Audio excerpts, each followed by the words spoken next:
ঝিরিঝিরি বৃষ্টির মধ্যে দিয়ে যাচ্ছি ডিউটিতে। পুরো কুয়াশার মতো বৃষ্টিটা পড়ছে। তো হ্যালো এভরিওয়ান, সবাই কেমন আছেন? আমার চ্যানেলে সবাইকে স্বাগত। দেখুন আমার মেয়ের কাণ্ড। পাকা আম দিয়েছিলাম খাওয়ার জন্য, ও সেটা মাটিতে ফেলে না পুরো নোংরা করে দিয়েছে। ওকে কিছু খাওয়ানো এখন খুবই মুশকিল হয়ে পড়েছে, কিছুই খেতে চায় না, সবই মাটিতে ফেলে নোংরা করতে থাকে। আবার দেখুন কিভাবে হাসছে, যেমন খুব ভালো কাজ একটা করেছে। এদিকে ডিউটি যাওয়ারও টাইম হয়ে পড়েছে। খেয়ে দিয়ে চলে গেলাম ডিউটিতে।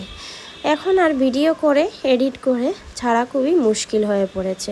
মেয়ের জন্য আর কিছুই করতে পারি না। এদিকে দেখুন বেরোলাম, কি সুন্দর ঝিরিঝিরি বৃষ্টি পড়ছে, পুরো কুয়াশার মতো। তেমন একটা নয়, কিন্তু ভালো লাগছে। তো আমিও একটু আর তাড়াহুড়ো করে ছাতা বের করিনি, ভাবলাম না তার মধ্যে দিয়েই চলে যাই। এতটা তো আর পড়ছে না, অতটা ভেজবো না, কিন্তু দেখতে ভীষণ ভালো লাগছে। দাঁড়ান আপনাদের আবার দেখাও। এই দেখুন, মনে হচ্ছে না কুয়াশা পড়ছে? আমার তো বেশ দারুণ লাগছে। এদিকে একে দেখি রাস্তার উপর উঠে বসে আছে। তো আমি আর বেশিক্ষণ দাঁড়াইনি, সোজা একটা ছোট্ট ভিডিও করে চলে গেলাম ডিউটির উদ্দেশ্যে। আজকের জন্য তাহলে আসছি বন্ধুরা, টাটা।